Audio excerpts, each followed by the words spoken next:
Welcome to another edition of It's the Story That Matters, brought to you by the Milwaukee Independent Film Awards. We are a proud sponsor of a festival that is designed to recognize independent cinema.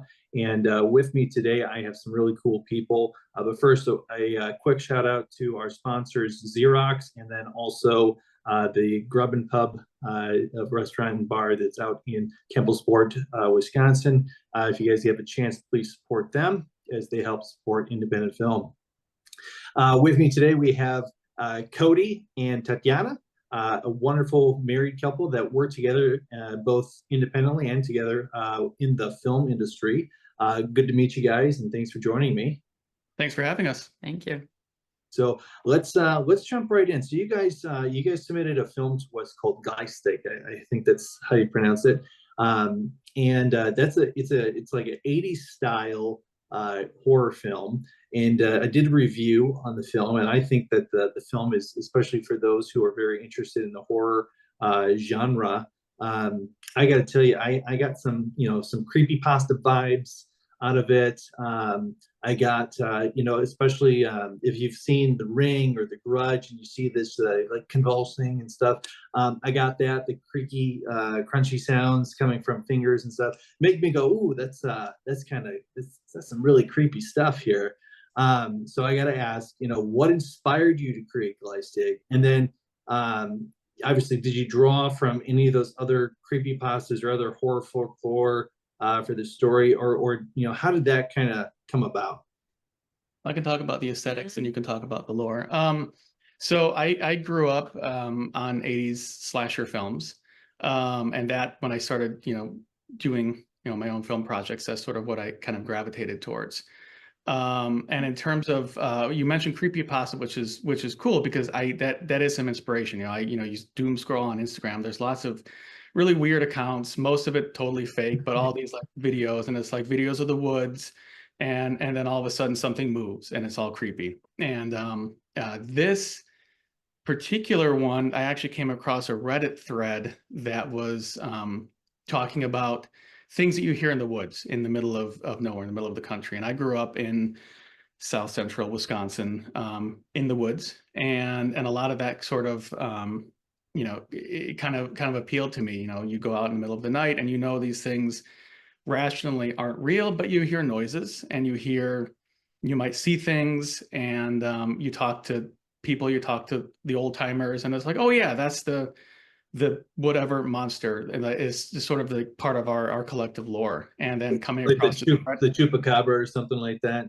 Yeah. Exactly, yeah. And talking to people who, they don't watch science fiction or horror movies, and like farmers that are like dead set on like, yes, this stuff is out there, telling stories when they were kids, seeing weird things in the field. So kind of growing up in that atmosphere. And then I came across this thread, which was basically the same thing, saying, there's stuff out in the woods and people know enough to leave it alone.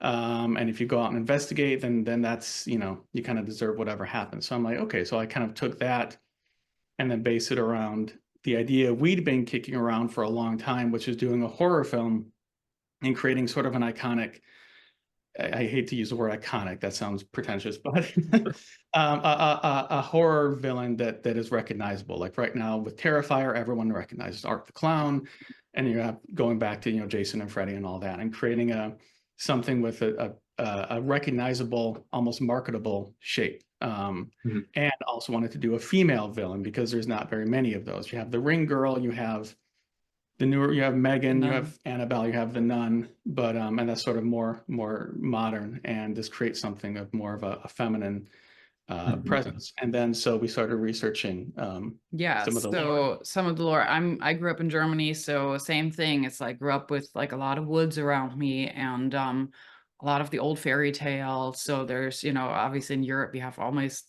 all these like different fairy tales from the Nordic, from the Germanic, from the Celtic. And there's a lot of like green men, green woman stuff out there, out in the woods, these creatures. And so we played around with the idea of a green woman as, a forest protector, or, something that if you invade her woods, then she'll come and get you. and protect her woods and her forest. Yeah, we ended up looking up just, Green Woman and the lore of it, and came across the Celtic word for Green Woman is or the Gaelic word is Glaistig. And we were like, that sounds really cool. And it's still it's something that's kind of makes people stop and be like, oh wait, what is that? Like, double take, read it twice. How's that pronounced? And the more like you ask about it, it's not just called, the woods or so. It's something that people like, even just the title draws people in. And that was really important for us too. And then the creature itself, we wanted to have her have elements of the wood, but not be completely like a tree creature or so, have human elements in her and have a human shape, like maybe, sort of the pumpkin head lore that we played around with. Maybe there's a way of like you call on her and then she transforms and then eventually you become her because you're embodying that evil. And so she's not completely human, she's not completely woods, she's somewhere in between, and she like keeps, yes, you mentioned the movement, that sort of constant like fluid morphing around her. Yeah, something I noticed as well, and I didn't know if this was on purpose. During there's a scene where the trooper is kind of like warning all three of the young adults or teenagers or however they are. But something I noticed is like, so that trooper was like literally out there by himself. There's no car, and so I thought, when I look back, I said, is this maybe the creature using supernatural to like embody like like a warning? Because then like they drive off and he's just there just looking after him. I'm like maybe that's like the supernatural like warning or something like that, like don't go up there or you'll regret it. So it's I thought about that and I was like, yeah, it's I didn't know if that was on purpose or if it's just a happy accident because it's expensive to rent cop cars and stuff. So interesting. Yeah, a little of both. And yeah, you never know what his deal was. And again, that kind of draws from semi-personal experiences of, you go out driving on back roads and sometimes you run into strange people that give cryptic warnings, and you never know what the true intentions are. So and we wanted to have that kind of as a callback to the Friday the 13th and the older films. They always had somebody in them who was, the you're all doomed and the doomsayer. And then that was kind of important to, a character that kind of exposits some lore. So you get that out of the way story-wise, and then you have a really kind of odd kind of character actor kind of embody that. And yeah, and it's sort of what is his deal? Is he possessed? Is he crazy? Is he a figment of something conjured? You don't know, but that is again sort of a fantasy take on what you sometimes do encounter out in the woods. Yeah, for sure. So the film, I know I put this in a review. I know that it's definitely a nostalgic like 80s horror slasher vibe. How'd you incorporate elements of the 80s and stuff into Glaistig while also giving it, it definitely, it's not just like 80s, it's definitely more modern, but it's got that vibe to it. How'd you go about doing that? Oh, that's interesting. Kind of just went back to the sort of the formula of, I mean, slasher films, are still around, but they've changed a little bit. You kind of look at, the slashers of the 80s where it was, kind of more linear, like more straightforward, less convoluted plots. The slasher films of the 80s didn't have the sort of convoluted plots that you see in some of the films today. You introduce your characters, you have your setting, you have sort of a buildup, and then you get once the killing starts, then that's it, and then you kind of ride that out to the end. And that's kind of what I wanted to do. Partly also because I wanted to keep it short. I didn't want it to drag on and get boring in any way. Just to kind of get right to the point. And you look at some of those older slasher films, and they're 85, 90 minutes long. They're not long. They're not like the 4-hour epics that we have today. And you don't really need that much time to tell that kind of a story. So I think as far as that's what I kind of took from that, is like, let's just have, not reinvent the wheel, and just take, a formula that's works, and use that. And then obviously put that in the modern setting with phones and computers and Macs and all that stuff. So Yeah. Well, I think the '80s type of horror slasher, you can get away with some of the old fashioned lower budget, like ripping somebody's arm off, and then like obviously we know we're looking at the arm, we know that's fake, but like but there's some forgiveness that lends itself when you go with that kind of genre and that era blending as well. So that way, because there was one part that I laughed about, was just the shooting blood. I was like, okay, that's pretty funny, but it was so '80s. That I was like, no, it's good, it's good, it's '80s horror. That's what I like. That's some good stuff there. Yeah, we definitely wanted to bring some of that, and like the the Tarantino overkill yes, of like yes, oh yes, spray a bunch of blood on a wall. And we kind of wanted each death to be a little bit different in terms of its, kind of what it was based on. And the arm rip, that was like, let's just go like for Tarantino, Sam Raimi, just spray the blood, and that was her water extinguisher, blood hose back there, and just let it go. And see what happens. So that's like, the first kill is a little bit more visceral, and we wanted that to be a little bit more quote unquote realistic. And then the second one, let's just go super big and silly with it. Yeah. Tatjana, you mentioned Glaistig. So that's it is a lesser known mythological creature. I know you kind of talked about it a little bit before, but again, how did you kind of approach blending mythology with this more conventional horror slasher? Obviously, if I remember correctly, you did the creature effects and everything, right? Yeah. So there's a lot of just looking at the costume and stuff that went into there. There was a ton of work, it looks like, that went into that. Tell me more about that. Well, so we wanted to have it be, it's currently a suit. It's but it's still pieces that were sculpted just like you would do a prosthetic.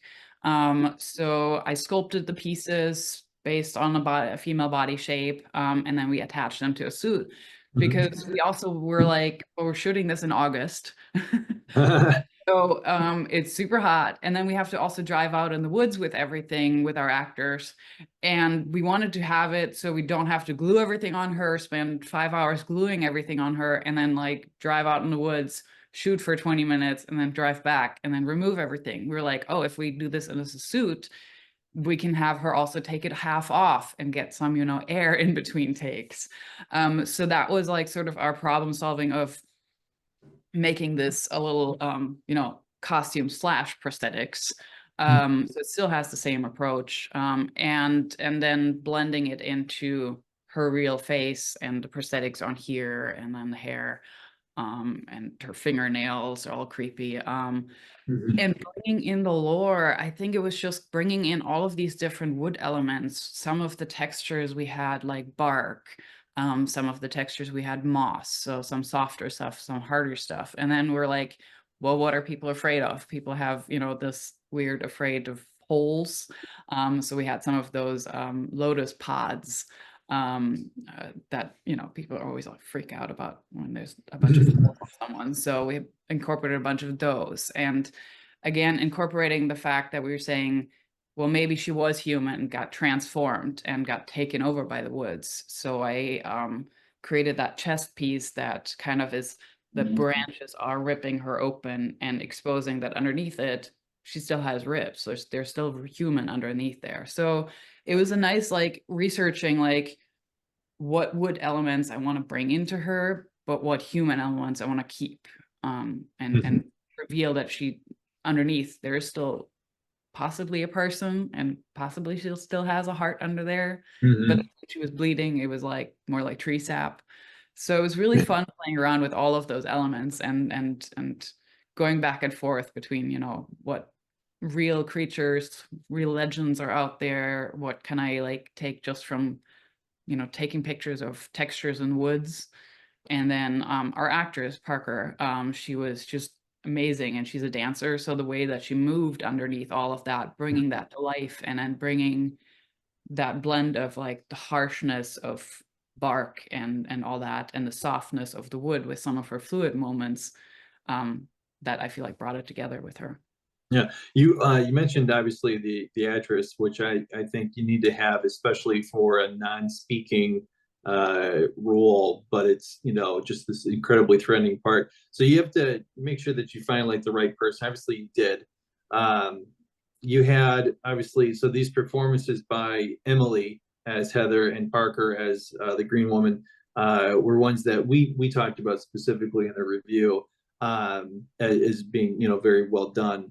Not to take anything away from the guys, but obviously there's just a lot more central stuff about these two female characters, kind of, and the men are just kind of like there to. But what was that casting process like then? Because obviously you found these two ladies that could really kind of pull their weight with both these roles. What did that look like? We have sort of a pool of like actors and filmmakers that we all kind of work. Even though LA is a huge town, it's actually a very small town. Everyone knows everyone in the industry, and you run across the same people. So for better or worse, if someone has a bad reputation, that's going to spread fast. If someone has a good reputation, oh, I like working with you, then that will continue. So we've done shorts and features and things with all the cast and crew in various capacities. And as we were writing the script and kind of deciding what the characters were, and once we settled on their ages, then we kind of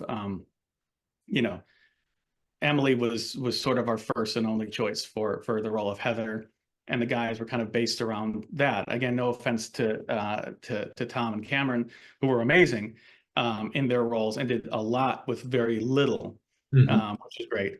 But yeah, Emily, she once we found her, then everything was kind of based around her, and she we actually did a short film with her that is on our YouTube channel as well, where we did a horror film with her. I've met her on a completely different shoot. I was like, oh, we need somebody that can be a ditzy influencer, and so we shot a short film called Influencer that was very ditzy, but then went very, very bloody fast. And she was such great game with that, and such a great sport, and was like, oh yeah, like put more blood in my mouth, it's fine. And she was so happy, and we were like, okay, we love working with you. And so when it came to this, we were like, we need a good final girl. We were like, Emily. I mean, she's great. She has a great ability to like she'll be to turn it on like a switch. Like we'll be setting up a shot and chatting and joking around or whatever, and say, okay, now go and look at your boyfriend mutilated on the floor,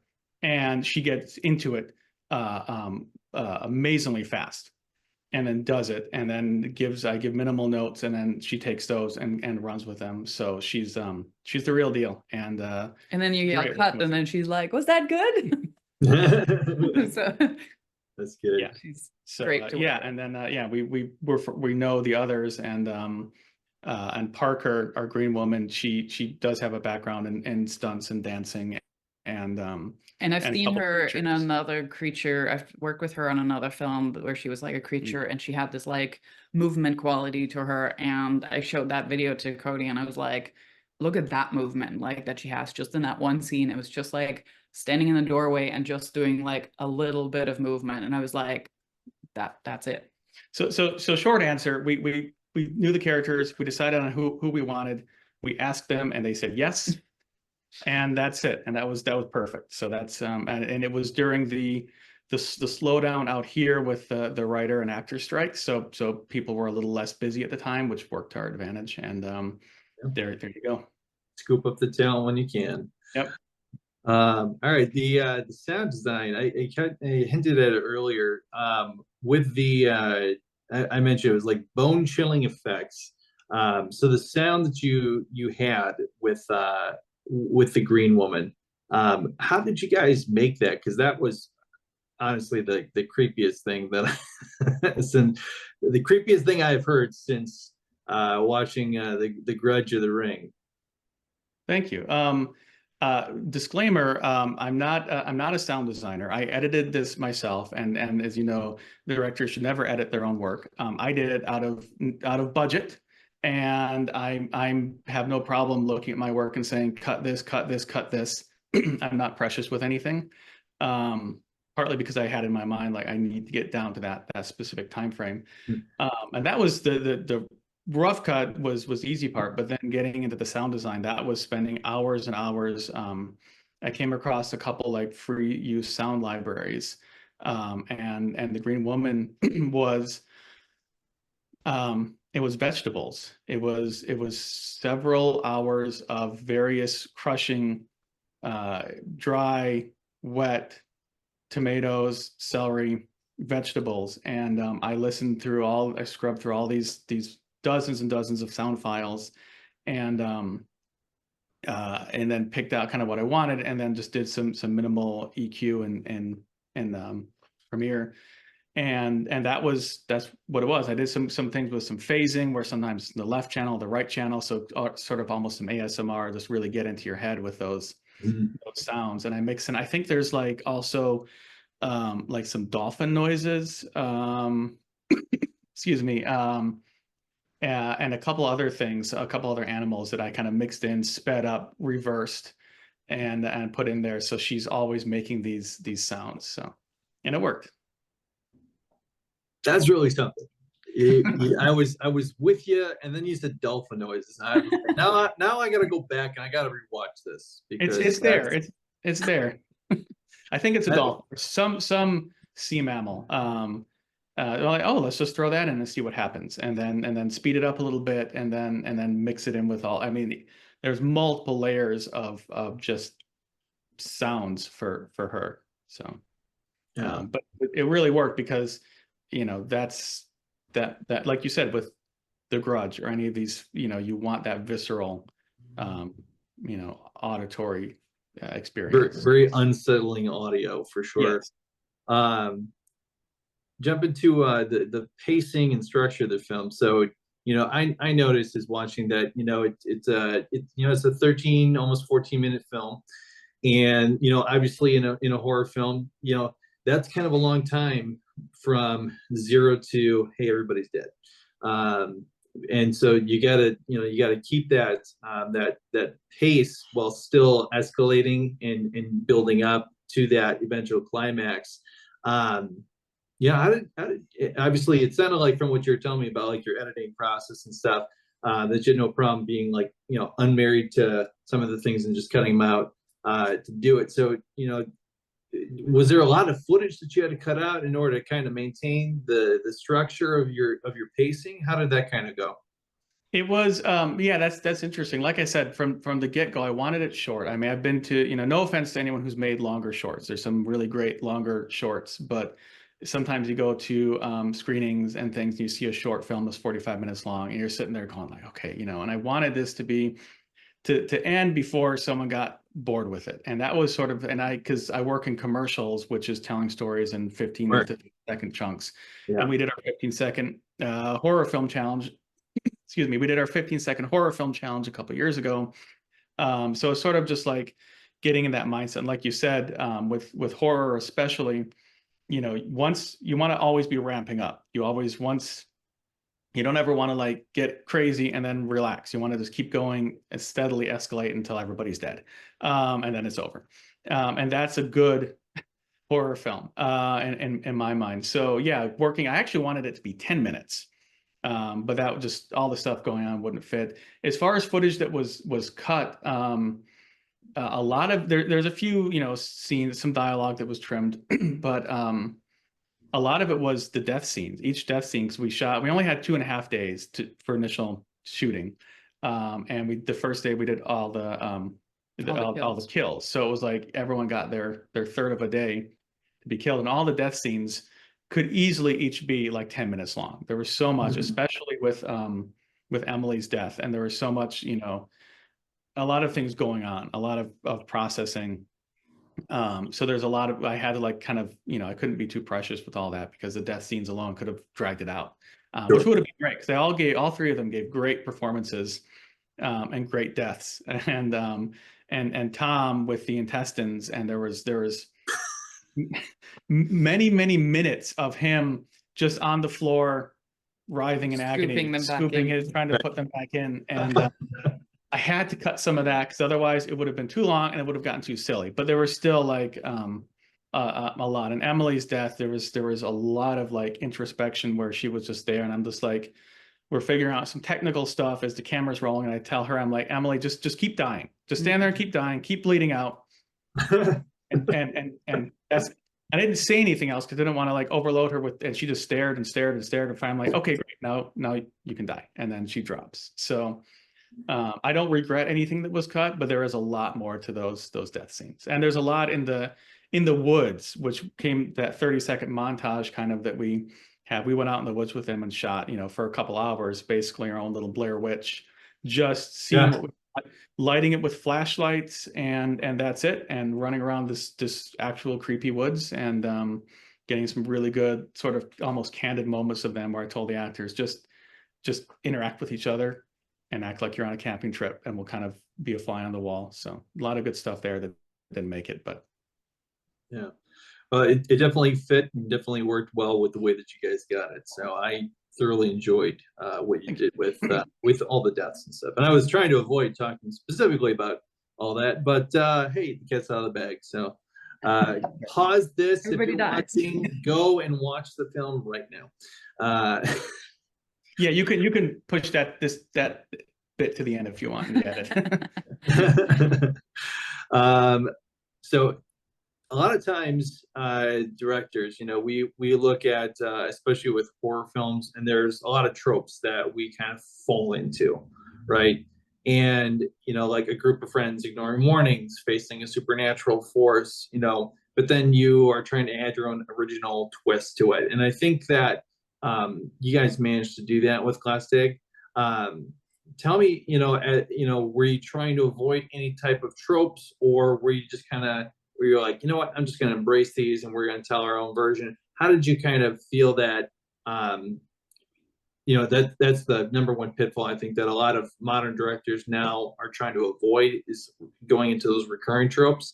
Tell me a little bit about that journey for you guys. It's interesting. Another good question. A sort of a combination, like I said, trying not to reinvent the wheel, especially with something like this with limited time, limited budget. I mean, there's a lot of great, Ari Aster and then, what Damien Leone's doing with the Terrifier and the Super Gore that are breaking ground. But there's also something to be said, a lot of people try to be too new, too different, change things too much, and sometimes it doesn't work. And then a lot is in the indie world, and especially in like short films, everyone kind of wants it to be, I wanted it to be relatable in terms of like, I wanted people to like, sometimes tropes are not necessarily that the tropes are good, but sometimes that formula, people respond to it. It's okay, here's the characters, here's the final girl, here's the beats. People sometimes may respond to it more than if I just went super artsy and different and weird. So that was sort of like, and avoiding the tropes, I wanted them all to be, I wanted it to be modern. I wanted, the female killer or female creature, of course. And I wanted it to be, I didn't want the Emily, the lead female, to be, a side character or demure or anything like that. I wanted her to have just as much of a presence as the guys, the three of them, and their weird little, unhappy relationship. So I wanted to sort of, and then she's not a damsel in distress in the traditional sense, even though she is in trouble, but no one's listening. So it's, I wanted to sort of avoid those sort of, I wanted to avoid a damsel in distress trope. I wanted to avoid, anything, too cliche, and to sort of have everyone give more sort of subtle, performances towards, what those characters would do. So, but yeah, I wanted to stay the course. I didn't want to reinvent the wheel too much. Yeah. I think that makes sense. Yeah. Yeah, for sure. How have audiences responded to Glaistig so far? Are there any reactions that kind of stood out that maybe surprised you a bit about people's responses so far? Well, we've only had disclaimer quick. We haven't screened it that much because of whether this is in the interview or not. This is with premiere statuses for various states. So we can't even have it officially online. We've had like A private we had a screening private with screening, the cast and crew. but we're waiting in the next couple of weeks. There's some bigger festivals that want that premiere status and don't want the film anywhere online. Sure. Whether or not we get into them or not, then we can have that premiere bring it status, to, right. more online festivals, more festivals that are smaller, that are screening more. So far, we've had our premiere in Colorado at a horror convention, which was great. And yeah, so far that's it. But we're in more festivals, so we just have to hold off on like screening it publicly at the current time.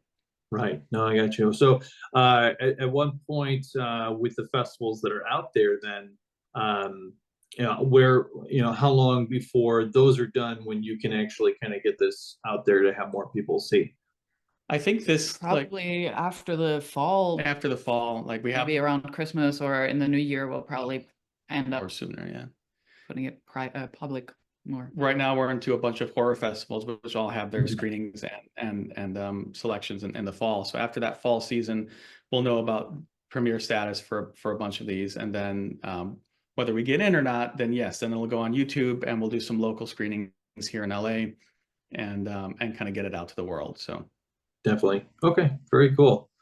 As far as future projects go, do you guys see yourself continuing to do more horror, or are you going to kind of expand on other types of films? Obviously, I know you said you kind of talked a little bit. You did another short horror film with Emily before, who played Heather. And is that the kind of the niche that you want to be in, or are you going to try to diversify it all? But right now, I think horror is the niche where we want to be in, because the next step is a feature. A feature film which is based on Glaistig. And that was sort of the whole initial idea for the short, which is to do it almost as a proof of concept, to show a new creature and sort of a story that we may want to tell. So we want to not necessarily verbatim, but expand on what we did in the short and turn that into a feature. So definitely that would be horror. And then we have a couple other horror thriller ideas. And general world. Yeah, expand from there. But right now that's the next thing we're pushing for. We just did a short film this past weekend, which is a smaller scale than Glaistig. That will go out to the world once it's edited. We're not waiting for any premiere status on YouTube and all that. Based on another mythical creature, a selkie. Yeah. So okay. I don't know if you want to talk about that. Yeah, talk about it. Yeah. It's a selkie. So like not going for the traditional mermaid with the fishtail, but a selkie comes out of a seal. So she sheds her seal skin, and then there's in mythology there's good versions of her, there's more siren-like versions of her, there's more evil versions. So there's a cool range, and so we played around with that a little bit of like, is she more like gentle and maybe luring like a siren, or is she more vicious and attacks? So we got to play around with that a little bit, and that was really fun. And she's just very kind of like, you don't even know what to think of her, which are so our lead for that was Cameron, who was in Glaistig, and actually his partner plays the selkie, Erica. And so it was great because he had a great moment where she slinks up to him and then is pretty gross and has teeth and mouth stain and full in full makeup, and looks at him, and he turns to us and goes, and he's like, I don't know if I should be turned on or grossed out. And I'm like, that says it all. Like, because that was just perfect, because she's very sensual and sexy, but then at the same time she's also really gross, and he just captured that in that one moment. And I'm like, yep, that's exactly what it is. And that was sort of you want to always challenge yourself. So we're like, if you have some spare time and you don't need to go spend tens of thousands of dollars, but to keep creating and keep making these little things when you can, and seeing what, Glaistig was a bigger production, more money. This was like, let's just take a day, and gather some people and go shoot it, and then design sort of a more subtle creature. You did some I did some various gills and some and fins and things like that. she had so webbed hands, and then, you know, all of her body had sort of this like slime. vein texture to it, so it looked like her skin was maybe translucent. You know, she's just shed her seal skin, so her skin isn't like used to sunlight or anything like that, so it's still very like translucent, and we see her like veins underneath it. Man, I want to see this, guys. This sounds like Well, I'm all about the horror genre, so right, yeah, we'll tag you in that. Yeah, there's so many, like, in lore, there's so many creatures and so many things in mythology that you can kind of draw from. So it's like, let's just keep doing it and see what sticks. But the plan, the immediate the immediate future plan is to get Glaistig as a feature film. So that's what's happening now. very cool, awesome. Great. Well, let's do this. So you and I, the three of us, we all connected through Instagram on your username black.cat.productions. Is that the main place that people can find what you guys are working on, and what other projects and stuff that they can kind of see what you've done, what you're working on? Is that kind of the best way to look at what you guys are doing? Yeah, or that's where else pretty can we much the find best it? one.